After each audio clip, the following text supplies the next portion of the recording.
Bismillahirrahmanirrahim. Assalamualaikum warahmatullahi wabarakatuh. Waalaikumsalam warahmatullahi wabarakatuh. Ala Rasulillah. Kita pada kali ini dapat berjumpa kembali di meeting menggunakan siswa Webex meeting. Yang pada kali ini saya Abdurrahmat Ginanjar ya dari SMA S Al Amanah ya akan menjadi yang pada kesempatan ini menjadi host pada sore ini. Kemudian nanti ada Bapak Rizal Alamsah sebagai moderator. Kemudian ada presenternya yang sangat luar biasa, yaitu ada Farika Daniar S Ikom. Mungkin nanti selanjutnya acara kedepannya, acara room meeting yang diberi judul atau tema komunikasi yang efektif yang akan dibawakan oleh presenter yang akan memandu langsungnya acara ini. Nanti ada Bapak Rizal Alamsah MPD dari SMA Al Amanah. Bapak Rizal udah siap? Bapak Rizal suaranya udah siap Pak Ganjar.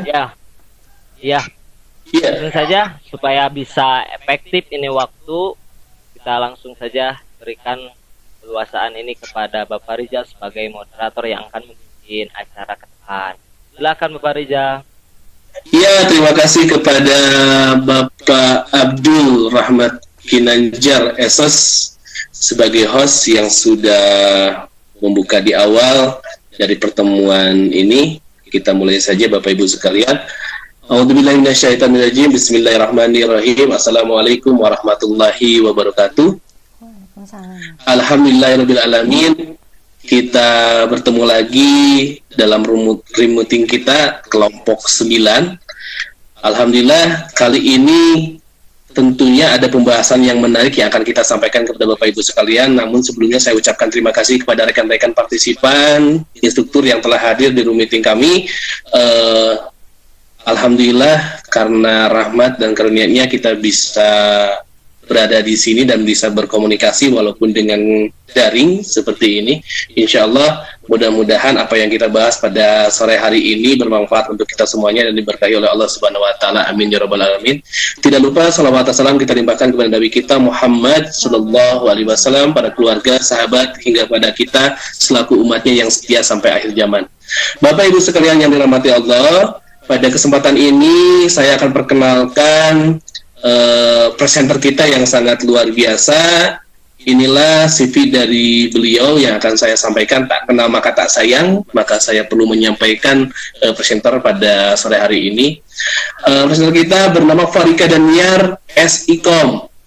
Beliau lahir di Bandung tanggal 25 September 1987. Seperti itu. Beliau tinggal di Kampung Kiara Enyeh, RT 4 RW 4, Desa Banyusari, Kecamatan Katapang, Kabupaten Bandung. Kebetulan presenter itu adalah sebagai guru produktif jurusan produksi siaran program televisi atau disingkatnya PSPT di SMK Al Amanah. Pendidikan terakhir presenter yaitu jurusan jurnalistik Fakultas Ilmu Komunikasi Universitas Pajajaran tahun 2005. Kebetulan beliau juga adalah sebagai editor bahasa di media online dara.co.id. Luar biasa sekali ini pengalamannya, dia sebagai editor juga di dara.co.id. Nah, inilah sepintas dari gambaran Bu Farika, dan tentunya Bu Farika ini di kesempatan ini akan membahas tentang seperti apa sih komunikasi efektif. Wah, itu ya yang perlu kita terima informasinya. Kenapa? Karena kita tahu Bapak Ibu sekalian bahwa alat komunikasi atau teknologi komunikasi kita tuh berkembang secara pesatnya seperti itu, sehingga kita harus menyesuaikan dengan bahasa-bahasa yang sesuai seperti itu. Nah, dengan perkembangan tersebut tentunya kita harus bisa mempelajari bagaimana agar komunikasi kita bisa tersampaikan dengan baik kepada setiap orang yang mendengarnya seperti itu, baik dalam media ataupun dalam apapun itu seperti itu. Nah, baik Bapak Ibu sekalian, tidak lama lagi kita akan melanjutkan agar waktu lebih efektif untuk materi komunikasi efektif kepada Ibu Farika Daniar. Dipersilahkan.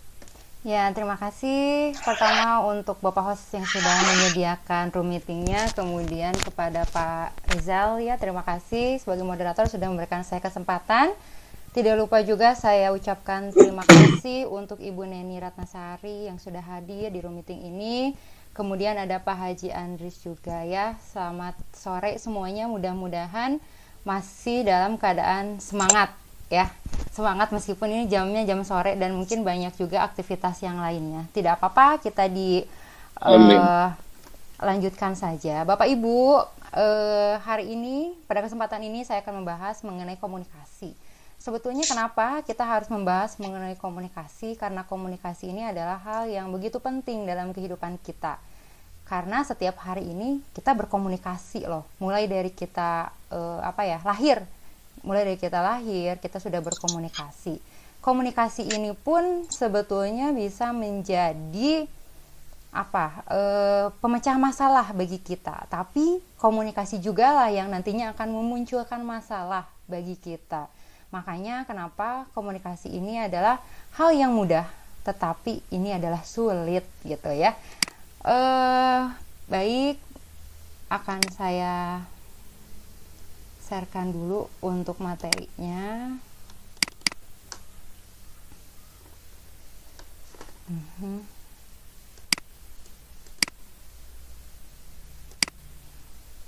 Oke, materi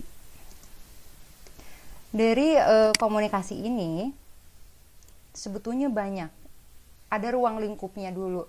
Jadi mungkin sebelum kita nanti akan membahas bagaimana cara berkomunikasi yang efektif, yang baik, kita itu harus kenal dulu. Tadi katanya tak kenal maka tak sayang. Begitupun dengan komunikasi. Kita harus mengenalnya terlebih dahulu. Di dalam badan komunikasi itu ada apa saja. Ini terangkum dalam ruang lingkup ilmu komunikasi. Yang pertama ada pengertian komunikasi, kemudian ada komponennya, ada prosesnya bagaimana dari komunikasi, kemudian juga ada bentuk-bentuk dari komunikasi, ada sifat komunikasi, metode komunikasi, ada teknik, tujuan, fungsi, dan juga bidang dari komunikasi itu sendiri. Oke, selanjutnya adalah pengertian komunikasi ini. Secara umum, komunikasi itu adalah proses penyampaian pesan dari komunikator kepada komunikan melalui media yang nantinya akan menghasilkan feedback dan juga efek. Nah, di sini contohnya kita kan sedang melakukan komunikasi, Bapak Ibu ya. Ada yang menjadi komunikator dan ada juga yang menjadi komunikan. Komunikator itu adalah seseorang yang menyampaikan pesannya. Saat ini yang menjadi komunikator itu adalah saya dan yang menjadi komunikannya itu adalah Bapak Ibu sebagai pendengar. Kalau tadi moderator sedang berbicara, berarti moderator perannya sebagai komunikator dan kita yang mendengarkan perannya adalah sebagai komunikan. Kemudian nanti ada media. Medianya melalui apa? Seperti ini medianya, kita melakukan komunikasi melalui media daring. Nah, kemudian ada feedback. Feedback itu apa? Feedback itu adalah tanggapan atau respon terhadap suatu pesan. Ketika saya sedang menyampaikan ini, sebetulnya ketika kita memang bertatapan langsung, pasti nanti akan terlihat feedbacknya seperti apa, negatif atau positif. Ya, karena sekarang Bapak dan Ibu videonya dimatikan ya, di mute, jadi saya tidak bisa melihat ya feedbacknya seperti apa. Kalau misalkan dari tatap muka, bisa aja feedbacknya itu sedang mengerutkan dahi, apaan ini? Nah, seperti itu adalah feedback, itu adalah tanggapan atau oh iya bagus misalkan materinya, itu juga adalah feedback. Kemudian ada efek. Kalau efek itu adalah pengaruh dari hasil komunikasi kita atau dari hasil apa yang kita bahas kali ini. Nanti apakah Ibu terpengaruh atau tidak, merubah sifat, perilaku atau tidak, itu adalah efek. Itu. Dan tujuan komunikasi itu adalah untuk menciptakan komunikasi yang efektif. Tujuannya seperti itu.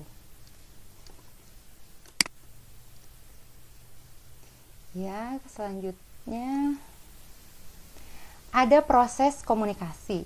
Proses komunikasi itu merupakan bagian bagaimana sih komunikator menyampaikan pesan kepada komunikannya, sehingga dapat menciptakan suatu persamaan makna antara komunikan dengan komunikatornya, gitu ya. Jadi ada prosesnya seperti apa? Ada yang prosesnya itu secara sekunder. Bagaimana proses secara sekunder ini adalah pesan seseorang kepada orang lain dengan menggunakan alat atau sarana sebagai media kedua setelah memakai lambang. Nah, contohnya ketika kita berbicara, lambang yang dikeluarkan itu ada suara, kemudian suara dibantu oleh mikrofon. Itu adalah proses komunikasi secara sekunder. Kalau misalkan secara sekunder ya. Wah, ini salah mungkin ya. Itu secara primer. Kalau sekunder itu selanjutnya dari primer gitu. Jadi nanti setelah kita pakai mikrofon, kemudian kita menggunakan ada lagi media massa, nanti itu disiarkan. Contohnya Bapak Wali Kota atau Bapak Presiden, mereka menyampaikan kebijakan-kebijakannya ya. Itu kan misalkan dibantu dengan mikrofon, kemudian di depannya banyak yang meliput wartawan, dan kemudian disaringkan lagi kepada kita sebagai masyarakat. Itu adalah proses dari komunikasi. Kemudian ada bentuk komunikasi juga, ada yang namanya intrapersona, ada komunikasi antarpersona. Ada intrapersona itu adalah komunikasi yang terjadi dengan diri kita sendiri. Contohnya Bapak Ibu mungkin sering juga ya berbicara kepada diri sendiri, atau kita berbicara dengan Tuhan kita seperti apa gitu saat kita berdoa gitu ya. Jadi lawan bicaranya kita itu adalah diri kita sendiri. Kadang kalau misalkan kita bercermin, aduh sudah cocok nggak ya ini penampilan saya seperti ini. Nah, itu adalah komunikasi intrapersona, itu bentuk komunikasi. Kemudian ada komunikasi yang selanjutnya adalah antarpersona. Kita berkomunikasi dengan orang lain. Nah, itu adalah komunikasi antarpersona. Kemudian ada lagi komunikasi kelompok. Komunikasi kelompok itu seperti apa? Ada kelompok kecil, ada kelompok besar. Kelompok kecil itu ya seperti yang kita lakukan sekarang ini sebetulnya komunikasi kelompok kecil ya, karena terdiri dari beberapa orang. Kemudian bisa ceramah, ada diskusi panel ya, forum, seminar, sebetulnya seperti itu untuk kelompok kecil. Kalau kelompok besar itu yang mengumpulkan masanya lebih banyak. Contohnya ketika kampanye ini ya, di lapangan terbuka, kampanye umum, itu kan banyak sekali orangnya gitu. Kemudian ada yang namanya komunikasi massa. Komunikasi massa itu ketika kita berkomunikasi, kita dibantu oleh media massa untuk menyiarkan apa yang menjadi pikiran kita. Contohnya di sini komunikasi massa itu bisa dilalui oleh pers atau koran, majalah, kemudian ada juga radio, ada televisi, ada film juga, itu termasuk ya ke dalam komunikasi massa. Ada media online yang baru-baru ini, enggak baru ya, maksudnya dalam perkembangan zaman sekarang itu kan orang-orang memilihnya media online ketimbang kita membaca koran gitu.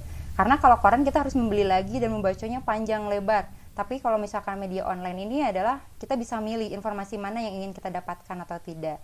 Kemudian ada lagi yang namanya komunikasi media. Nah, komunikasi media itu seperti apa? Kita bisa berkomunikasi melalui media. Ada surat. Ketika kita membuat surat untuk orang lain, itu pun menjadi komunikasi juga lewat telepon, pamflet, poster, spanduk, atau digital player yang saat ini kita sedang buat ya. Kita buat, kemudian kita mempromosikan, itu adalah media komunikasi.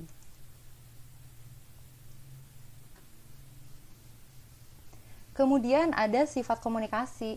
Sifat komunikasi itu seperti apa? Ada yang bertatap muka, ada yang bermedia gitu ya, menggunakan media. Kemudian ada juga istilahnya verbal. Verbal itu melalui lisan ataupun tulisan. Itu komunikasinya sifatnya verbal. Kalau komunikasi bersifat nonverbal itu ketika kita bisa membaca bahasa tubuh. Contohnya kalau di kelas. Di kelas itu kita sedang menerangkan, contohnya ada anak yang memegang pulpen, kemudian dia cepat-cepat gitu. Itu bisa diartikan bahwa dia itu sedang memberikan isyarat kepada kita. Ingin cepat-cepat berakhirkah proses komunikasi yang sedang dijalani, atau misalkan garuk-garuk nggak jelas. Kadang orang kan suka membuat bahasa tubuh dengan sendirinya ketika kita sedang berbicara ya.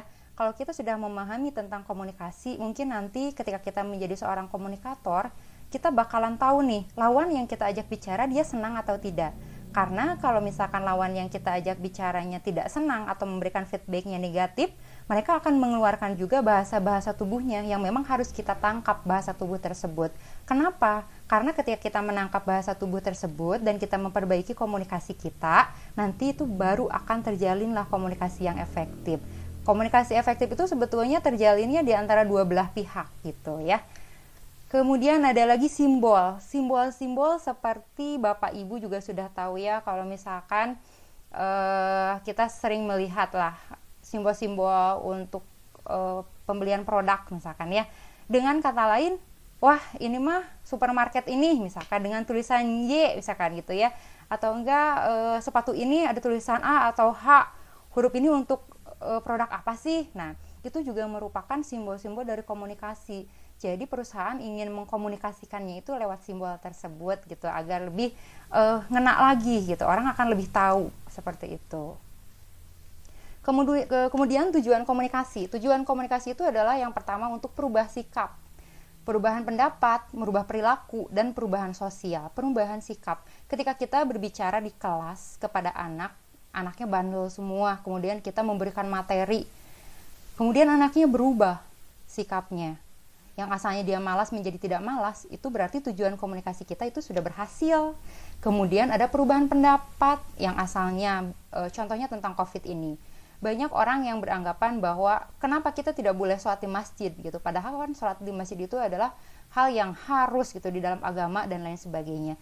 Tetapi kita atau mungkin pemerintah memberikan pengertian. Ya, sehingga mereka oh iya, mungkin pemerintah seperti itu agar menyelamatkan kita juga dan lain sebagainya.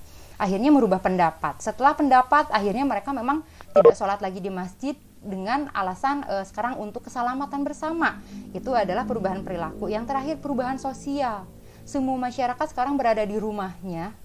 Itu pun adalah dampak dari tujuan komunikasi pemerintah.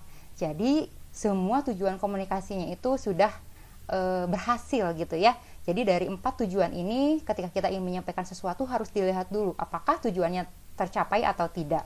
Gitu. Kemudian ada fungsi komunikasi.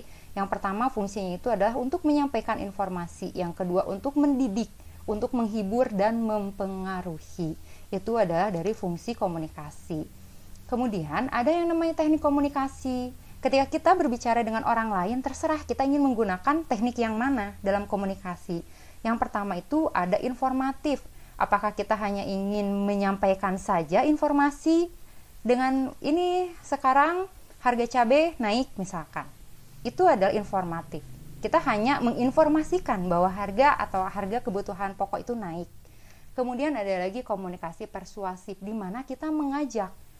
Ketika kita berbicara kepada seseorang, kita mengajak, mempengaruhi orang.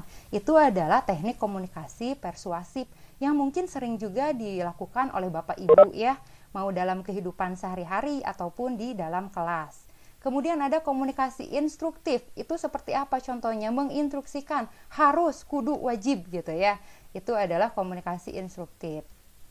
Kemudian ada lagi tentang hubungan manusiawi. Nah, Bapak Ibu, dari semua tadi ruang lingkup ilmu komunikasi yang tadi kita ketahui dulu ya. Karena kalau misalkan kita ingin bisa berkomunikasi tuh kita harus ke dalamnya juga ternyata sedikit lumayan rumit gitu. Sekarang ini para ahli ya merangkum ada 5 hukum komunikasi efektif. Bagaimana sih cara kita membangun komunikasi ini agar efektif? Kita tadi sudah tahu tujuannya seperti apa komunikasi kita. Kita sudah tahu misalkan tadi tekniknya harus bagaimana. Nah sekarang gimana sih gitu caranya agar komunikasi kita itu efektif? Yang pertama, kalau disingkat itu jadi reach ya. Ada respect, ada empati, ada audible, ada clarity, dan ada juga humble.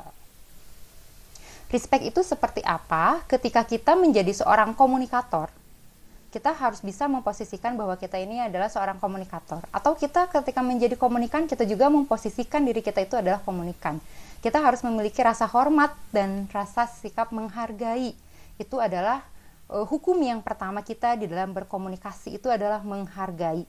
Karena ketika satu hukum ini tidak ada, maka komunikasi itu tidak akan berjalan efektif.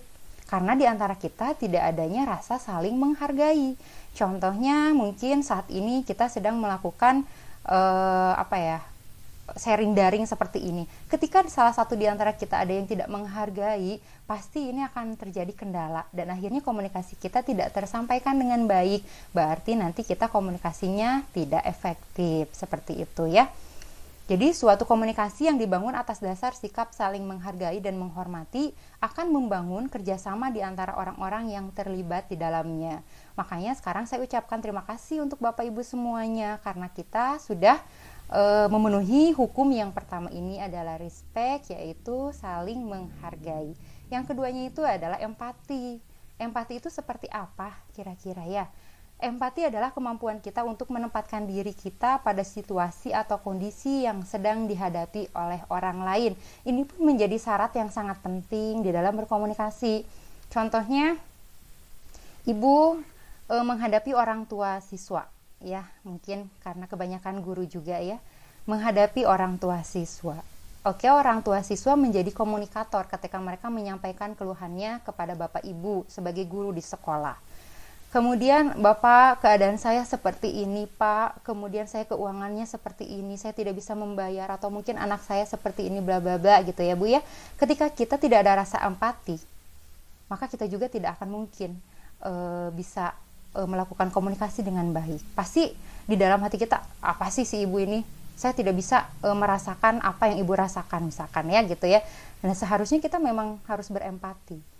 Tadi setelah kita menghargai, kemudian kita juga empati. Oh iya, ketika saya berada di posisinya, saya harus seperti apa?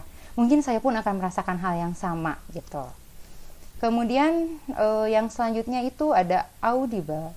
Audible itu dapat didengar atau dimengerti dengan baik. Apa yang kita sampaikan kepada orang lain itu harus audible. Contohnya ketika kita sekarang sedang daring seperti ini, kalau misalkan masih banyak noise yang masuk, berarti itu tidak audible ya. Kadang misalkan suaranya terdengar luplop atau jauh dan lain sebagainya gitu. Nah, itu adalah kendala-kendala yang nantinya tidak akan memenuhi hukum audible. Jadi kita harus pastikan dulu ketika komunikasi kita ingin lancar, ingin efektif, maka sifat audible ini pun kita harus pikirkan gitu ya. Nah, ini adalah hukum dari audible. Kemudian ada clarity, adalah kejelasan dari pesan itu sendiri. Apa yang ingin kita sampaikan kepada orang lain itu jangan sampai bermakna ganda. Jadi harus jelas apa sih yang ingin kita sampaikan kepada orang tersebut. Jangan sampai komunikan yang kita ajak bicara itu menjadi multi interpretasi. Jadi berpikirnya macam-macam. Kenapa? Karena ketika tidak clarity, nanti pasti akan terjadi yang namanya miskomunikasi. Miskomunikasi itu kenapa terjadi? Karena kita tidak menghiraukan 5 hukum komunikasi yang efektif. Gitu. Yang terakhir adalah humble. Humble itu artinya sikap rendah hati, bukan rendah diri. Sikap ini merupakan unsur yang terkait dengan hukum yang pertama, yaitu membangun rasa menghargai gitu ya. Nah, jadi dari 5 hukum tadi, itulah yang harus kita miliki agar kita bisa membangun komunikasi yang baik dengan orang lain. Komunikasi itu kita bangun tidak hanya dengan rekan kerja kita. Kita membangun komunikasi yang efektif dengan anak di rumah, misalkan dengan keluarga di rumah, dengan atasan kita, dengan siapapun itu. Kenapa? Karena komunikasi itu, tadi saya sampaikan di awal bahwa dia itu merupakan makanan kita sehari-hari. Dia itu mudah namun sulit. Ketika kita salah berbicara, orang lain mungkin akan merasa sakit hati. Padahal yang kita bicarakan itu adalah proses komunikasi. Tapi orang bisa salah arti dan akhirnya terjadilah permasalahan. Permasalahan terjadi itu, nanti bagaimana cara menyelesaikannya? Satu hal dengan komunikasi juga. Jadi komunikasi itu bisa menjadi obat buat kita atau bisa juga menjadi penyakit sebetulnya buat kita. Itu tergantung bagaimana cara kita berkomunikasinya. Dan mudah-mudahan ilmu yang saya berikan ini bermanfaat buat Bapak dan Ibu. Jadi kunci komunikasi efektif itu bukan hanya tentang menyampaikan dengan tepat, tetapi juga mendengarkan dengan baik. Terkadang kita hanya mendengarkan sekilas saja, sehingga kita tidak bisa memahaminya. Jadi lebih baik sekarang kita itu adalah mendengar dan menyimak bagaimana seorang komunikator itu dia berbicara, seperti itu ya. Sama ini kita mungkin lebih sering mendengarkan ketimbang menyimak. Kita mendengarkan untuk memberi respon, untuk membalas, bukan hanya untuk mengerti apa yang disampaikan. Jadi inti nama iya aja biar cepat gitu ya.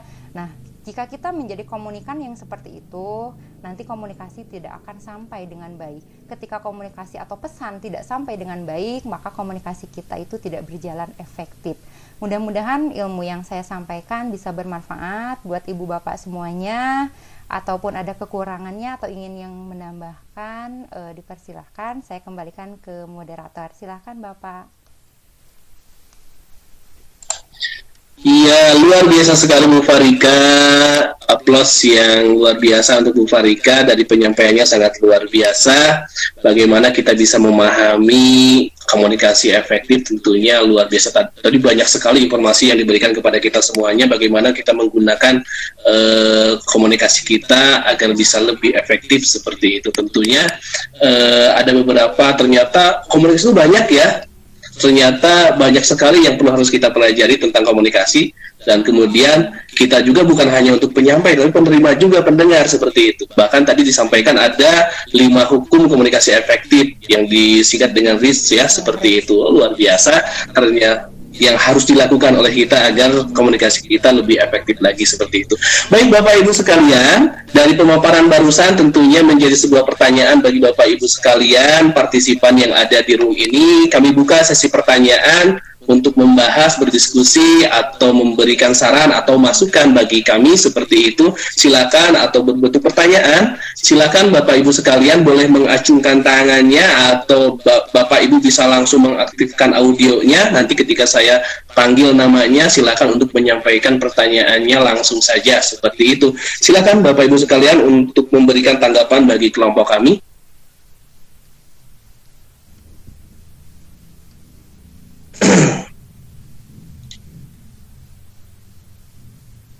Ya, Bapak Ibu sekalian, partisipan yang ada di ruangan ini, tentunya saya harap apa yang disampaikan oleh Bu Farika ini bisa bermanfaat untuk Bapak Ibu sekalian.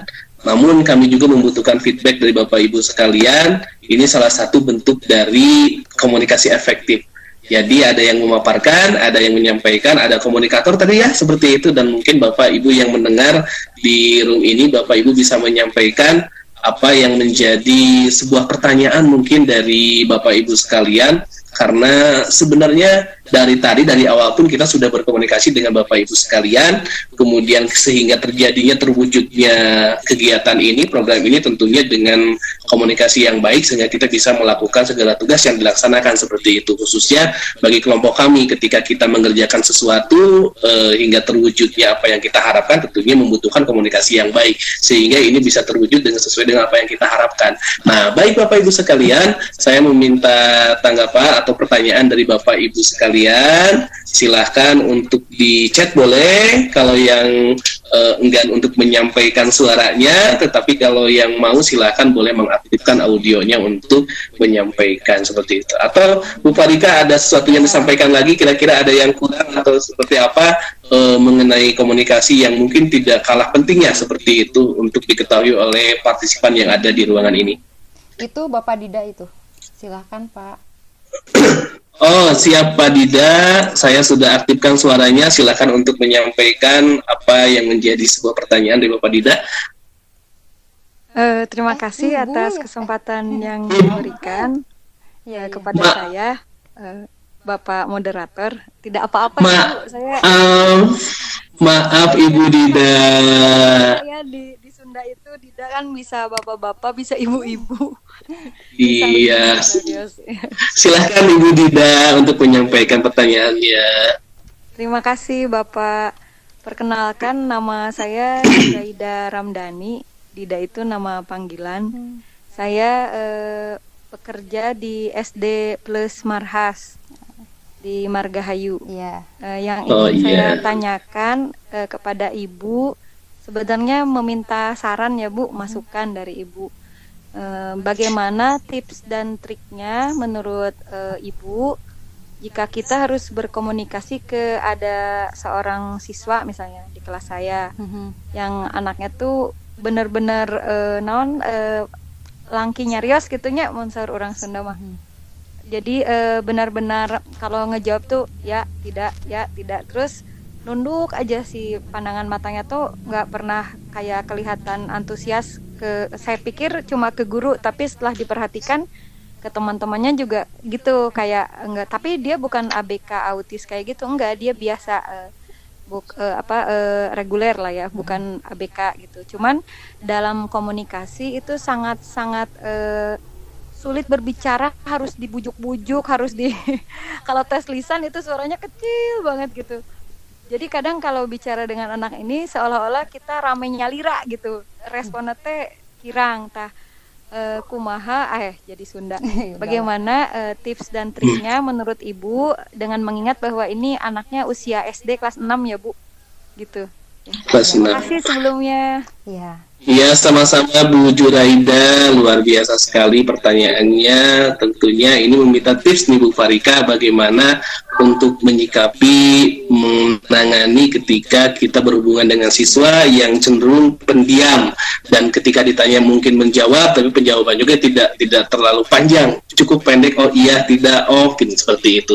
Mungkin ada tips-tips yang Ibu Farika sampaikan untuk Bu Juraida dengan kondisi tadi seperti itu? Baik, terima kasih. Silakan Ibu Dida. Mungkin kita sharing aja ya. Waktu itu sempat saya juga punya siswa yang hampir sama seperti itu ya. Namun itu SMK. Dia waktu mulai masuk ke kelas 1 susah berbicara, tapi kalau misalkan masuk ABK juga memang itu tidak masuk ABK gitu ya, sehingga guru-guru juga yang lain bingung ya harus berbicaranya seperti apa. Bahkan Bu, yang lebih parahnya itu kalau siswa saya ini dia tidak mau keluar dari bangkunya gitu, jadi hanya datang dari rumah itu duduk, kemudian ya aktivitas KBM dia duduk terus sampai dia pulang lagi. Selama 3 tahun dia nggak ke kantin, Bu, tidak beli makanan, tidak jajan. Selama di sekolah dia itu tidak berinteraksi dengan banyak orang gitu ya. Saat itu yang saya lakukan adalah memang memberikan perhatian khusus gitu ya. Memberikan perhatian khusus itu mungkin kita kadang harus mengetahui latar belakang orang yang kita ajak bicara. Kalau saya biasanya seperti itu, karena bisa jadi setiap orang punya alasan untuk dia bisa terbuka terhadap orang lain atau tidak. Dia ada permasalahan apa sebetulnya. Kalau memang dia tidak ABK atau misalkan tidak bawaan lahir gitu ya Bu ya, pasti itu mungkin ada hal-hal sosial yang telah mengganggu psikologisnya. Contohnya yang waktu itu adalah dia tidak percaya diri karena bentuk tubuhnya gitu ya, mungkin bukan bentuk tubuh atau ukuran gitu ya, dia itu dia tidak percaya diri karena dia sering dibully, sehingga akhirnya dia menutup berkomunikasi dengan orang lain. Dia memilih diam itu mungkin menurut dia adalah hal yang lebih baik. Saya tahu itu sudah lama saya berbicara gitu ya. Saya tanya, kamu ngerti, cuman mengangguk saja seperti itu. Akhirnya saya bingung bagaimana, tapi untuk tipsnya untuk berhadapan dengan orang seperti ini adalah kita memang harus meluangkan waktu yang cukup banyak. Kemudian kita juga mencari perhatian dia. Kita itu kayak mengobservasinya dulu. Dia itu cenderung lebih suka apa nih? Kalau misalkan ada pembicaraan tentang apa dia suka. Contoh misalkan dia lebih sukanya ketika ada teman yang membicarakan tentang game gitu ya.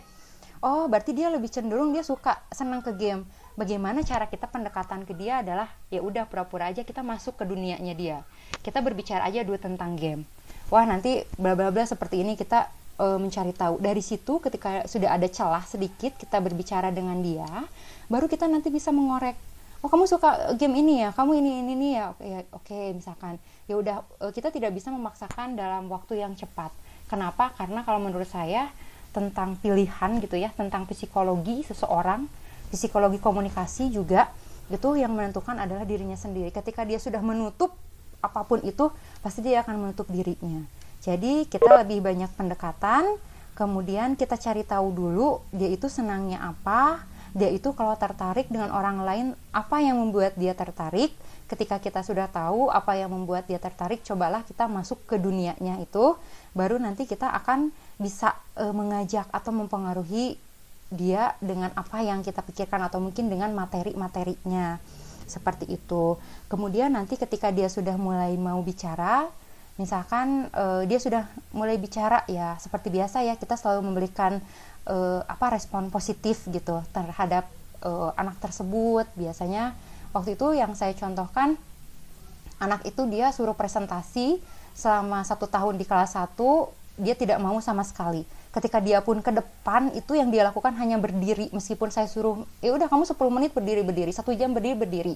Akhirnya dia tidak mau sama sekali. Suatu waktu pernah saya bukan membuatnya sakit hati ya, jadi saya tuh seolah seperti marah gitu. Akhirnya dia mau menceritakan alasan dia seperti itu kenapa. Ternyata alasannya itu adalah rasa kurang percaya diri, kemudian lingkungan di rumahnya atau mungkin dengan orang tuanya seperti itu. Akhirnya saya mendengarkan semua ceritanya dia, dan dia itu ingin seperti apa saya dengarkan juga, sehingga pada akhirnya saat kelas 3 anak itu dia mau berbicara. Kemudian udah ada sedikit perubahan ya, meskipun tidak banyak. Nah, kalau saya tipsnya seperti itu. Mungkin Bapak Ibu yang lain punya tips tersendiri tentang harus menangani siswa seperti ini, mangga boleh di-share Pak Rijal. Iya, baik Bu Farika. Bu Nida tadi sudah disampaikan nih dari tipsnya dari Bu Farika seperti itu. Jadi kita harus lebih memahami seperti apa. Dari kuncinya sebenarnya tetap ya Bu Farika ada di reach ya, seperti itu ya. Bagaimana respect, kemudian empati dimunculkan, kemudian klarifikasi ya, dari dulu seperti apa, bagaimana kondisinya seperti apa, lalu kita mengambil kesimpulan, oh ini kita arahkan, dan terakhir kita harus humble juga terhadap dia seperti itu, sehingga dia merasa diakui, sehingga dia berani untuk mengungkapkan kepada kita, akhirnya solusi terpecahkan. Nah seperti itu mungkin untuk komunikasi efektif yang dilakukan bagi siswa-siswa yang bermasalah, yang memang mungkin Bu Juraida rasakan ketika di SD yang diamanahi di sana di SD Marhas. SD Marhas itu keluarga kita juga ya, ala amanah dengan Marhas berkeluarga. Ya alhamdulillah bisa ketemu di sini nih Bu Juraida ya. Nah gimana Bu Juraida, sudah puas? Mudah-mudahan belum puas nih. Nah, jadi menjadi bahan pembahasan yang lebih baik lagi seperti itu, dan masukan-masukan seperti itu. Atau ada rekan-rekan yang lain yang ingin menambahkan? Silakan kami buka. Ada yang sudah mengacungkan tangan. Ini Bu Dida masih mengacungkan tangan? Boleh. Silakan Bu Dida untuk menyampaikan kembali. Silakan buka saja audionya atau saya bantu untuk membukanya. Iya, silakan Bu Juraida. Gimana? Puas? Sudah dari paparan Ibu Farika itu sangat runtut ya, saya dapat mengikuti alurnya, jadi kebayang gitu. Memang ada kesamaan dari siswa yang pernah Ibu Farika hadapi dengan siswa saya tersebut, yaitu salah satunya memang ada suasana rumah yang kurang bukan normal ya, maksudnya ya karena bapak ibu berjauh gitu ya, kadang ketemunya cuma seminggu sekali. Terus rumah dan sekolah emang jaraknya jauh banget. Anak ini dia di daerah agak Banjaran gitu rumahnya, cuma orang tuanya mau mindahin, katanya kagok, udah kelas 6. Bapaknya baru pindah tugas ke sana. Dan sangat suka main game Bu, memang benar. Jago kata teman-temannya mah, aduh iya mah gamer jagoan Bu. Dia mah tara eleh mau main game mah gitu ya. Tapi memang kalau ngomong kurang. Tapi dari yang Ibu paparkan tadi saya paham. Memang kalau mau menyentuh hati mah harus dengan hati lagi ya Bu. Betul. Jadi memang harus butuh ekstra kesabaran. Urangna entong gurung gusuh gitunya, nanti anaknya malih jadi urangna meureun naon sih ibu teh meni kepo-kepo wae gitu. Nah, betul. Ya, terima kasih Ibu. Saya sangat tercerahkan dengan pemaparan materi dan juga jawaban dari Ibu. Demikian saya sudah puas. Terima kasih. Terima kasih Bu Dida. Iya, sama-sama Bu Dida, luar biasa. Silakan Bapak Ibu sekalian, bagi yang menanyakan kembali, kita buka lagi sesi pertanyaan untuk selanjutnya. Yang baru hadir jangan lupa Bapak Ibu sekalian mengisi presensi yang sudah diberikan oleh host. Silakan untuk mengisi presensinya, dan tidak lupa bagi yang ingin mempertanyakan atau ingin sesuatu bahan pikiran ketika saya ada kesulitan nih berkomunikasi dengan seperti apa, kendala bagaimana, seperti apa, silahkan untuk disampaikan kepada presenter pada hari ini seperti itu, agar kita bisa menemukan solusi bagi Bapak Ibu sekalian seperti itu. Ya, silahkan Bapak Ibu. Baik Pak Rijal, yang lainnya ada ya? Ada yang mau bicara ya? Coba saya lihat. Silakan Pak Ahmad Lukman. Oh, Pak Ahmad Lukman ditutup lagi. Silakan yang mau menyampaikan, boleh membuka audionya atau mengangkat tangannya. Ya, Pak Rijal. Ya, boleh. Tadi yang silakan Bu Farika. Disampaikan Bu Dida gitu ya. Memang betul sih, kita kalau misalkan kalau saya sih waktu itu karena memang kuliahnya di Fakultas Ilmu Komunikasi gitu ya. Saya tuh bingung, komunikasi itu mudah, tapi kenapa pelajarannya sangat sulit gitu. Menurut saya ternyata yang sulitnya itu adalah itu, memahami orang itu tidak semudah membalikkan telapak tangan gitu ya. Karena begitupun dengan berkomunikasi, ketika kita hanya ingin menyampaikan komunikasi yang ya selewat saja mungkin itu mudah ya, tapi ketika kita ingin merubah seseorang, kita ingin tahu seseorang, memang kita itu harus menyentuhnya dulu gitu, menyentuh hatinya. Karena ketika sudah hatinya yang terbuka, apapun yang ada di dalam pikirannya, apapun yang ada di dalam hatinya, mungkin itu nanti akan tersampaikan kepada kita. Namun itu memang sulit. Untuk menyentuh hatinya itu memang sulit. Kita itu membutuhkan waktu yang cukup lama. Biasanya anak-anak yang sering main games itu memang bukan sosialnya ya, memang anak-anak yang suka games berinteraksi dengan orang lainnya itu akan cenderung lebih sedikit. Kemudian anak-anak ataupun ya kita gitu di dalam keluarga, ketika kita tidak terjalin komunikasi yang baik di dalam keluarga, itu nanti akan kebawa kemana? Ke lingkungan luar. Makanya yang hal pertama itu kan pendidikan itu sebetulnya memang di dalam keluarga ya. Bagaimana cara kita berkomunikasi dengan orang tua kita, itu akan kebawa sampai kita nanti besar gitu. Nanti bagaimana cara kita sebagai orang tua mendengarkan anak gitu kalau misalkan di rumah. Jadi sifatnya komunikasi itu adalah mendengarkan juga gitu. Kadang kita suka kesal mendengarkan orang berbicara panjang lebar gitu ya, tapi mungkin ada yang ingin dia sampaikan dan kita harus berpikir. Kalau saya biasanya berkomunikasi itu sambil berpikir, coba ini dia berbicara seperti ini tujuannya kemana ya kira-kira ya, saya harus meresponnya seperti apa ya gitu. Jadi memang ketika kita ingin berkomunikasi efektif, kita juga pikiran dan hatinya memang harus tercurahkan ke konten pembicaraan tersebut gitu. Itulah ketika kita menjadi seorang komunikator atau komunikan gitu sih. Itu sharing ya. Gitu. Mungkin ibu-ibu yang lain silahkan bisa sharing juga. Ya, baik Bapak Ibu sekalian, waktunya masih lama ya, kita masih ada 1/4 jam lagi untuk pembahasan pada sore hari ini. Seperti itu, kita manfaatkan momen ini untuk bisa sharing bersama dari pemaparan bagaimana komunikasi efektif. Ya, sekilas dari apa yang disampaikan Bu Farika, ketika kita berkomunikasi tentunya kita harus mempunyai frekuensi yang sama seperti itu. Ketika frekuensinya tidak sama, ini kita ngomong kemana, itu kemana, nantinya tidak akan nyambung seperti itu apa yang kita harapkan. Tadi kita harus memahami, melihat ke arah mana, dan kita harus bisa menyesuaikan dengan itu.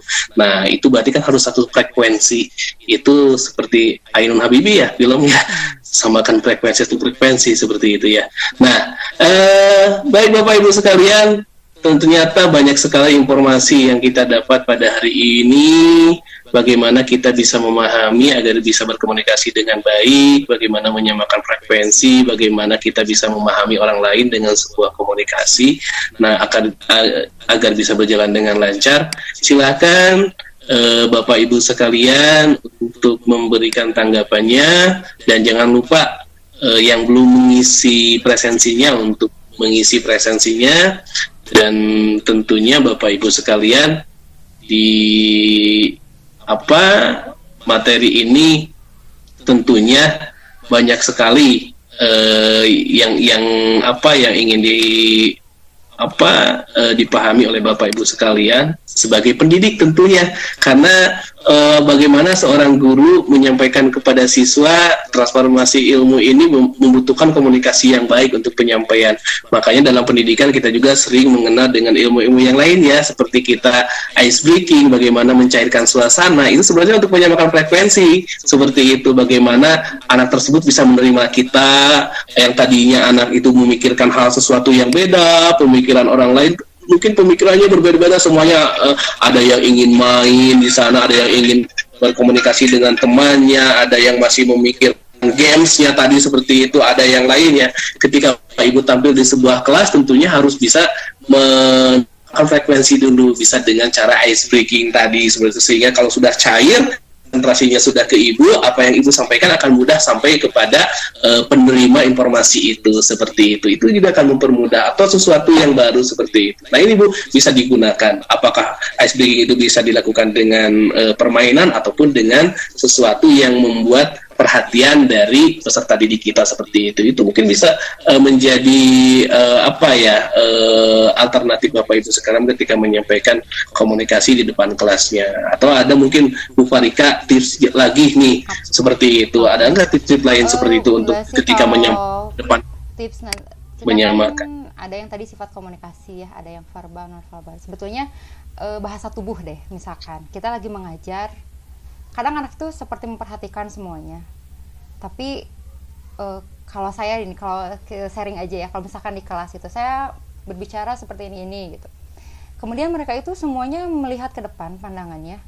Tapi setelah saya lihat dari bahasa tubuh mereka, saya tuh melihat bahasa tubuh mereka itu dari mimik muka, dari mulai alis mereka, mata mereka, gerakan tubuh mereka, gerakan kepala mereka, semuanya itu terekam gitu ya. Saya lihat dulu mereka itu sebetulnya memperhatikan atau hanya pura-pura memperhatikan. Nah, kadang saya suka, wah, saya tahu ini di kelas ini sebetulnya yang memperhatikan Ibu hanya 5 orang, yang lainnya sedang memikirkan hal yang lain. Nanti ketika saya berbicara seperti itu, mereka akan merespon dengan bahasa tubuh juga. Kenapa? Karena ketika mereka secara lisan, secara verbal gitu, mereka tidak akan mau ya, mungkin mereka juga takut gitu ya, gurunya sedang menerangkan tapi kita berbicara seperti ini gitu. Kadang mereka itu duduk, dari cara mereka duduk itu sudah terlihat dia antusias atau tidak terhadap pembicaraan kita. Kemudian dari mimik muka mereka, ketika mereka seperti ini misalkan, naon sih ya teh si Ibu misalkan gitu, ada hal yang tidak setuju dengan dia, atau misalkan dia mengangguk-ngangguk, dia setuju dengan apa yang kita bicarakan, kemudian dia menggerakkan tangannya cepat, kemudian ada pulpen, dia itu buru-buru gitu orangnya, dia ingin cepat selesai inikah, atau ada yang ingin dia tanyakan kah, atau apa gitu ya. Itu gestur tubuh tersebut itu adalah feedback ketika kita menjadi seorang komunikator. Atau kemudian misalkan ada anak yang mengantuk, itu pun harus menjadi menjadi perhatian bagi kita sebagai komunikator atau guru saat itu ya. Kenapa? Karena ketika kita menyampaikan ternyata anaknya ngantuk, berarti apa yang kita sampaikan ini tidak menarik buat anak. Bagaimana caranya agar mereka menarik lagi gitu. Jadi beberapa menit sekali saya kadang suka melihat bagaimana gerakan tubuh mereka. Kemudian saya selalu bilang, ada yang pengen cepet-cepet pulang ya, karena udah pengen cepet-cepet lihat WA atau apa gitu ya. Padahal tangan mereka hanya ke bawah meja.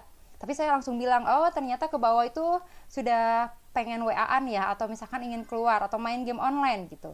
Enggak Bu, padahal memang iya gitu. Jadi dari komunikasi ini juga kalau memang kita pelajari yang gestur tubuh itu sangat banyak lah, kita bisa mengartikan orang gitu. Jadi kita nggak usah jadi paranormal untuk membaca orang, cukup kita membaca bahasa tubuh mereka, kita akan bisa membaca apa yang mereka pikirkan, apa yang sedang mereka rencanakan gitu ya, nggak sih kalau rencanakan. Jadi maksudnya tuh feedbacknya ketika kita berbicara dengan orang tersebut gitu sih kalau saya membaca orang dari gestur tubuhnya gitu, dari bagaimana cara dia menatap ibu bapak. Kadang ada siswa kan yang pura-pura kieu misalkan melihatnya tuh melongkeunnya, padahal itu tuh dia sedang memperhatikan kitanya, materinya, atau memperhatikan gurunya, bukan materi.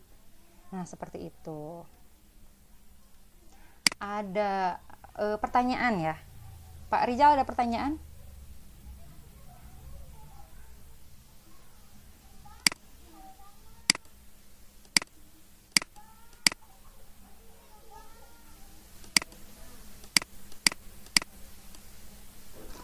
Ya, halo, suaranya. Oh iya, maaf suaranya belum aktif. Izin bertanya nih, saat ini peserta didik sangat dekat dengan berbagai macam media sosial. Bagaimana peran sekolah dalam memberikan pendampingan atau pembelajaran kepada peserta didik tentang cara komunikasi efektif melalui media sosial, baik secara verbal secara verbal maupun non-verbal sesuai dengan usia mereka dan perannya sebagai pembelajar. Ini pertanyaan dari Ibu Neni Ratnasari, instruktur kita, seperti itu. Ayo Bu, kira-kira ada tips nggak? Seperti itu. Coba dipahami dulu pertanyaannya. Media sosial, bagaimana peran sekolah ya dalam memberikan Peran sekolah, pendidikan? ya. Peran sekolah. Ini terkait media sosial ya Bu ya. Sosial. Media sosial, TikTok mungkin termasuk ya? TikTok termasuk media Ya, sosial bukan? bisa masuk. Bisa ya. Nah, Bu. WA, TikTok, Twitter, kemudian Instagram dan yang lainnya. Oke, TikTok ya Bu ya misalkan. Ini saya juga sharing sih. Ini bentuknya kita sharing aja. Saya sharing siswa saya karena saya memang mengajar di jurusan tadi ya broadcasting PSPT gitu. Memang saya dan Pak Ganjar ini memang mengajarkan mereka untuk bagaimana sih cara membuat sebuah video kemudian mengeditnya. Tapi bukan lantas ketika pelajaran apapun dia harus membuat video gitu ya Bu ya. Saat itu pelajaran saya tentang materinya adalah tata kamera kalau tidak salah atau media massa itu. Siswanya memang tidak mengerjakan tugas dan dia izin gitu ke ruang PMR, ada 3 orang Bu. Saya pikir dia itu memang sakit dan ini untuk sharing aja. Saya pikir anak itu sakit atau memang lagi mengerjakan tugasnya ya tidak apa-apa. Saya iseng aja, saya melihat di kaca PMR-nya gitu ya Bu, saya berada di belakang mereka gitu, dan ternyata mereka itu lagi asik tiktokan di kamera. Mereka itu berhenti main tiktoknya ketika mereka sadar di belakang atau di capturean kamera itu ternyata ada saya lagi berdiri gitu ya Bu ya, sampai mereka kaget gitu ya, Astagfirullahaladzim gitu Ibu gitu kan. Merekanya lagi main TikTok aja gitu ya, santai aja merekanya. Kemudian saya datang aja dari belakang jalan, di kaca tuh saya mungkin kayak penampakan, cuman gini aja. Dan akhirnya ya saya berbicara gitu atau ya mendampingi mereka itu seperti ini. Kalau boleh sebetulnya membawa handphone ke sekolah. Kemudian juga memang di dalam pelajaran kami kalau misalkan di SMK itu memang kebanyakannya menggunakan internet juga gitu ya. Kemudian untuk pembuatan video, saya itu memang menyuruh mereka untuk kreatif gitu ya, membuat video, tapi bukan berarti harus di jam pelajaran. Dan akhirnya pendampingannya itu kita bareng-bareng aja gitu ya, melihat media sosial. Kemudian diberikan bukan pengertian ya. Jadi ini loh positifnya dan ini loh negatifnya gitu. Itu kalau misalkan saya di kelas, mungkin guru-guru yang lain juga sama ya, seperti itu sih pendampingannya. Kemudian saya kalau misalkan di Facebook, saya selalu menasehati anak-anak itu untuk tidak berkenalan dengan orang lain yang selewat gitu ya, karena sekarang juga banyak kasus yang anaknya hilang berkenalan dari Facebook. Kemudian seperti itulah. Kemudian apalagi ya, ini bagaimana peran sekolah dan memberikan pendampingan pembelajaran kepada peserta didik tentang cara komunikasi. Ibu, yang dimaksudnya itu pelajarannya Bu Neni kepada anak-anak itu atau bagaimana Bu? Kalau misalkan pendampingan mereka menggunakan media itu sih selalu diingatkan saja di dalam itu gitu. Gimana Bu? Ya. Jadi yang saya amati begitu ya Bu ya, anak-anak sekarang itu kadang-kadang suka kebablasan gitu dalam berkomunikasi pada saat mereka membuat status atau yang lainnya. Kadang-kadang bahasa yang mereka gunakan itu di luar kontrol gitu. Nah itu mungkin apakah ada cara khusus untuk memperingatkan mereka, ini sebagai gurunya ya, kita supaya mereka itu lebih bijaksana gitu dalam dalam berkomunikasi lewat media sosial, sehingga akhirnya mereka kan tidak tergiring kepada hal-hal yang mungkin nanti malah bisa merugikan mereka gitu. Apalagi sekarang kan ada undang-undang khusus ya yang mengatur tentang itu. Iya betul. Jadi ada tipnya kira-kira Bu, kalau di saya kayaknya sepertinya anak-anak itu sangat susah sekali ya untuk diingatkan begitu. Nah itu saya pernah Bu, bahkan ya kalau misalkan anak ABG gitu ya, mereka itu apa-apa membuat status. Nah kalau kita itu karena berteman, biasanya wali kelas itu diwajibkan berteman dengan siswanya gitu ya, berteman sehingga kita bisa mengontrol siswa gitu. Kalau misalkan oleh kepala sekolah itu kan tidak mungkin karena kebanyakan. Jadi kita menggunakan wali kelas untuk mereka memantau. Kita mantau dengan media sosialnya juga. Karena banyak juga yang akhirnya misalkan seperti ini, mereka update status di Facebook dengan bahasa yang kasar. Itu ada yang berkaitan misalkan dengan sekolah, itu langsung kita capture, langsung kita kasihkan ke guru BK dan wali kelas, misalkan kalau yang saya bacanya gitu ya.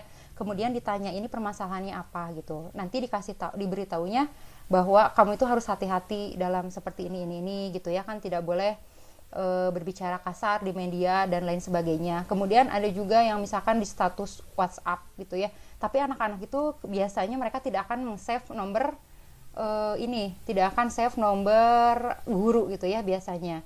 Nah, kita itu suka ada Bu. Jadi dari satu kelas itu biasanya ada anak yang dia itu bukan mata-mata, tapi mereka kalau anak baik pasti melaporkan itu gitu ya Bu ya.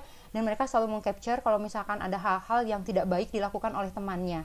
Contohnya keseringannya sih memang anak OSIS yang seperti itu. Karena OSIS itu kan memang mereka bergabung dengan teman-temannya, tapi mereka juga kan ada kedekatan dengan para guru gitu. Biasanya mereka selalu melaporkan, Ibu ini statusnya ini seperti ini, dan kita langsung memberitahu gitu ya. Kalau misalkan kasusnya banyak, misalkan pernah waktu itu tentang misalkan ada beberapa orang nih yang mengupdatekannya seperti ini, ada tentang misalkan ada kekerasan atau berbicara tidak baik atau foto-foto yang tidak baik, itu langsung di capture, itu langsung misalkan nanti kita itu langsung di BK biasanya gitu.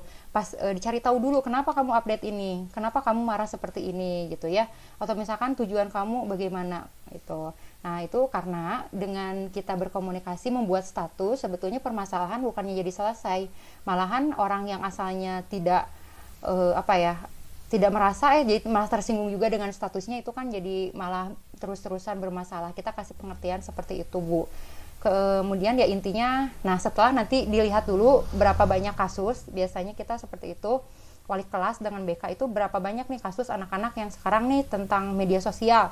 Biasanya nanti satu upacara di pembinanya itu, pembina upacara pasti di amanat pembicaranya itu adalah membahas tentang hal tersebut gitu. Misalkan tentang penggunaan sosial media gitu. Jadi yang menjadi pembahasan satu upacara itu adalah rekaman dari 1 minggu yang lalu. Contohnya minggu ini apa nih yang lagi in di anak-anak, tentang pembaharankah, atau misalkan tentang kenakalan pada boloskah atau apa. Biasanya itu dijadikan tema untuk upacara di hari Seninnya, dan itu semuanya dapat pembinaan. Setelah itu kita bina lagi, dikasihkan ke wali kelas, kemudian ya guru BK gitulah Bu. Kalau misalkan ininya kalau di sekolah kami, mungkin Pak Rijal ada yang mau menambahkan atau yang lain mangga. Iya, boleh sedikit saja ya saya menambahkan. Bapak Ibu sekalian, nah perlu dipahami tadi sebenarnya udah banyak sekali yang disampaikan, karena memang kita satu sekolah dan memang itu yang yang kita programkan Bapak Ibu sekalian dalam pendampingan terhadap siswa. Sebenarnya bukan hanya dalam segi media sosial saja, tapi banyak hal yang lain seperti itu. Nah, inilah bagaimana SMK kami itu, sekolah kami itu membuat sistem pembinaan yang memang ada program pembiasaan. Dari mulai program pembiasaan itu kita melihat seperti apa, bagaimana yang harus dilakukan sebagai siswa-siswa kita itu mengharapkan sesuatu yang baik ke depannya seperti itu. Pembiasaan ini meliputi dari faktor dari religius, kemudian gotong royong, itu nilai-nilai karakter ada Bu di sana semuanya, nasionalis dan semuanya sebetulnya. Nilai-nilai sosial pun tersampaikan kepada anak didik kita. Dan ini selalu diulas, kita mempunyai tahapan penanganan sebenarnya pendampingan. Pendampingan ini Bu ada yang memang bisa langsung, katakanlah siswa dengan guru seperti itu, siswa dengan guru sudah beres, tetapi ada juga yang siswa tidak selesai dengan guru harus ke wali kelas. Ketika tidak selesai dengan guru wali kelas ada BP, ketika tidak ada BP ada kesiswaan, dan terakhir itu bisa ya di kepala sekolah. Nah, sistem itu yang memang kita selalu gunakan informasi ini agar seberat apa, sebagaimana itu yang bisa dituntaskan, ketika sudah dituntaskan kecil gitu langsung tuntas seperti itu. Nah, jadi ada tahapan-tahapan yang memang kita lakukan seperti itu. Kebetulan Bu Farika juga pernah berperan sebagai guru BK ya Bu Farika, jadi tahu persis seperti apa penanganan kasus yang ada, bagaimana alur dari penanganan kasus di kita, bukan hanya bidang sosial aja, media sosial saja, tetapi banyak yang lainnya seperti itu. Tapi alhamdulillah dengan kita bekerja sama semua warga sekolah dengan pendampingan tersebut, apakah dengan verbal ataupun dengan non verbal seperti itu, kita tentunya memberikan pemahaman, karena kalau siswa tidak paham dengan kesalahannya sama juga bohong ya Bu ya.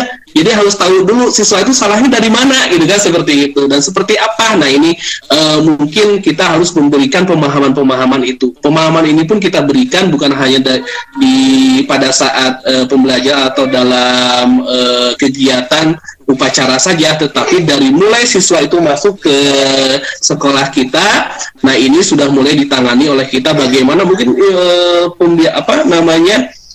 masa lalu siswa tersebut dari sekolah yang lama. Ini ada beberapa karakter-karakter juga yang mungkin berbeda-beda. Nah, bagaimana kita menyamakan frekuensi di sekolah kita, dan kita juga membangun lulusan yang benar-benar kompeten, bukan hanya dari segi pengetahuan, keterampilan, tapi dengan sikap seperti itu. Itu mungkin Bapak Ibu sekalian, mohon maaf, ini di sini ada suara mungkin yang bocor. Sedikit menambahkan. Ya, silakan Bu Farika. Ibu bisa kita share aja tentang Undang-Undang ITE, misalkan ke anak-anak ya. Kalau misalkan anak-anaknya yang ABG gitu, SMP sama SMK atau SMA ya. Kalau anak SD kan memang sulit gitu. Kalau saya ini pengalaman juga. Jadi saya itu pasti di pelajaran saya, karena memang berhubungan sih dengan broadcasting, saya pasti mereka harus mencari dan istilahnya membuka tentang Undang-Undang ITE, Undang-Undang Pers, kalau saya sih Undang-Undang Penyiaran gitu ya. Nah, undang-undang itu kita pelajari, kemudian kita cari nih. Nah, nanti ada contohnya kan, ketika kita seperti ini bagaimana gitu. Nah, saya pasti menakuti mereka dengan itu, dengan si undang-undang itu, karena memang ada beberapa pembahasan di kurikulumnya memang tentang undang-undang. Kalau misalkan di SMA bagaimana gitu kan, berbeda ya, tidak semuanya SMK. Bagaimana kalau di pelajaran PKN-nya dimasukkan saja? Di pelajaran PKN itu bisa dimasukkan mengenai tambahan ya di undang-undang itu. Jadi sebetulnya atau di pelajaran yang lain gitu bisa nggak kayak si anak harus mencoba memahami tentang Undang-Undang ITE gitu ya. Kenapa? Karena Undang-Undang ITE ini perlu kita pahami juga secara kan sekarang ini kita sudah hidup hampir 90%-nya dengan media sosial gitu ya. Sedikit-sedikit kalau misalkan foto mah pengen jepret upload gitu, sedikit-sedikit status. Nah, jadi nanti ada hal-hal yang pastinya akan membahayakan kita gitu. Agar anak-anak bisa kita rem, mereka tidak terjerumus ke dalam hal-hal yang bahaya, kasih saja itu rambu-rambunya. Rambu-rambunya itu ada di Undang-Undang ITE. Kalau misalkan itu mereka suruh pelajari dulu. Nanti kalau misalkan mereka dihimbau aja mereka untuk tahu Undang-Undang ITE, menurut saya yang namanya himbauan kan diiyahkan atau tidak gitu ya Ibu Bapak ya, yang namanya himbauan. Jadi nanti kita menggunakan teknik komunikasinya yang mana? Instruktif.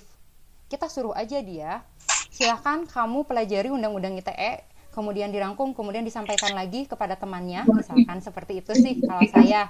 Jadi sehingga mereka itu ketika ingin membuat status atau upload dan apa, mereka masih ingat, kemarin saya saat presentasi, saya menyampaikan bahwa ini tuh nggak boleh, nanti saya bakalan di penjara sekian, atau saya didenda bagaimana, oh iya nggak jadi misalkan. Nah itu salah satu juga cara lah untuk mengantisipasi agar siswanya nggak kebablasan dalam menggunakan media sosial. Mungkin menurut saya itu sih tambahannya Pak Rijal. Terima kasih Ibu Bapak, mohon maaf ya, saya itu berbicaranya suka susah berhenti dan selalu ingin sharing apa yang ada gitu. Mohon maaf. Silakan Pak Rijal. Iya, bagus sekali Bu Farika. Jadi semangat semuanya, walaupun sore jadi pada bangun, pada melek nih mendengar suara Bu Farika nih, seperti itu.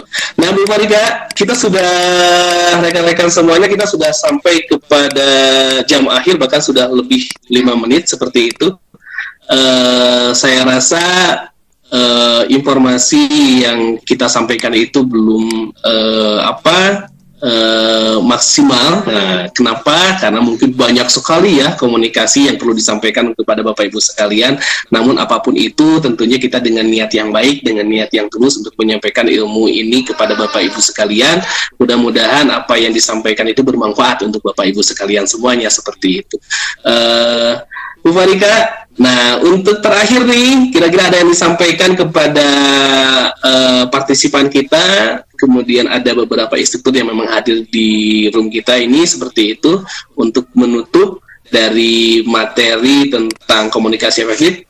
Dipersilakan Bu Farika untuk menyampaikan. Baik, Bapak Ibu, kita jangan pernah berharap bisa melakukan komunikasi yang efektif ketika kita tidak memenuhi 5 hukum komunikasi tadi.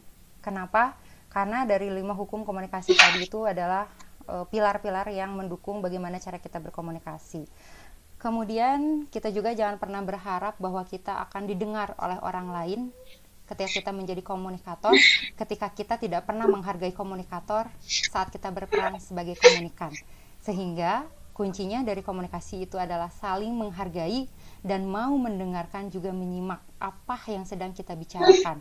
Seperti itu, mudah-mudahan apa yang saya sampaikan sore kali ini bisa bermanfaat, ilmunya bisa bermanfaat buat ibu bapak semua gitu ya, menjadi amal kebaikan juga buat kita nanti. Dan ketika ibu bapak nanti masih ada yang ingin sharing-sharing tentang komunikasi, silahkan ibu bapak, saya sangat senang sekali, saya sangat terbuka untuk itu, karena memang saya itu bergeraknya di bidang komunikasinya gitu ya. Nah, jadi terima kasih semuanya atas yang tadi ibu bapak yang sudah bertanya, yang sudah menanggapi, atau ibu bapak juga yang sudah mendengarkan paparan saya yang begitu cepat dan panjang ini gitu ya. Terima kasih semuanya, terima kasih Bapak Moderator, terima kasih juga Bapak Host yang telah menyediakan roomnya. Sekian dari saya, wassalamualaikum warahmatullahi wabarakatuh. Waalaikumsalam warahmatullahi wabarakatuh. Terima kasih kepada presenter kita yang sangat luar biasa, Bu Farika Daniar SIKOM, yang sudah menyampaikan materi tentang komunikasi efektif seperti itu. Bapak Ibu sekalian, bisa kita rangkum bahwa komunikasi ini bisa menjadi baik ataupun bisa sebaliknya. Itu tergantung apa yang kita lakukan. Nah, bagaimana untuk membangun komunikasi yang baik dan efektif? Tadi sudah disampaikan oleh presenter kita harus memahami 5 hukum komunikasi efektif, yaitu dengan respect, empathy, audible, clarity, humble. Sehingga ini bisa membangun komunikasi yang baik dan efektif. Seperti itu Bapak Ibu sekalian, rangkuman dari pembicaraan atau pembahasan tentang komunikasi efektif pada hari ini. Mudah-mudahan apa yang disampaikan oleh kita semuanya di room meeting ini dari kelompok 9 VCT batch 6 seperti itu. Nah, mudah-mudahan tentunya harapan kita yang terbaik untuk Bapak Ibu sekalian, dan harapan kita untuk melakukan kegiatan ini menjadi sebuah amal baik untuk kita semuanya yang insya Allah akan dibalas oleh Allah Subhanahu wa Ta'ala dengan yang lebih baik. Terima kasih, kita tutup dengan mengucapkan hamdalah bersama-sama. Alhamdulillahirabbil alamin. Wabillahi wadayah. Wassalamualaikum warahmatullahi wabarakatuh. Kami serahkan kembali kepada host pada hari ini. Silakan Pak Ganjar. Ya, terima kasih untuk Bapak Rizal Alamsah sebagai moderator dan juga presenter kita, yaitu Ibu Farika yang telah memaparkan panjangnya dan lebar, dan juga ini karena ini adalah proses ya, dari proses bagaimana cara komunikasi efektif. Jadi banyak sekali paparan-paparan Bu Farika, terus respon-respon dari komunikan yang lain yang ingin berpartisipasi. Tapi karena tadi dalam bahasa Farika, komunikasi itu adalah yang harus tetap kita jaga, yaitu saling hargai. Nah, selain itu kita dari awal sampai akhir, karena kita tadi dari proses komunikasi, maka kita hargai waktu, karena waktu sudah menunjukkan lebih dari jam 5 ya. Mungkin mohon maaf Bapak Ibu semua, sekali lagi saya ingatkan bagi Bapak Ibu semua yang belum di presensinya, bisa dilihat di chatnya, nanti ada link presensinya untuk sesi ke-6 komunikasi efektif yang disampaikan oleh Ibu Farika. Sekali lagi semuanya, kalau sudah semuanya saya lihat sudah semua mengisi presensi. Terima kasih atas perhatiannya semuanya. Mudah-mudahan kita dapat berjumpa kembali di meeting room yang lainnya. Mudah-mudahan sehat selalu, mudah-mudahan kita semua mendapatkan keberkahan dan juga ilmu yang bermanfaat. Sekian, terima kasih. Wassalamualaikum warahmatullahi wabarakatuh.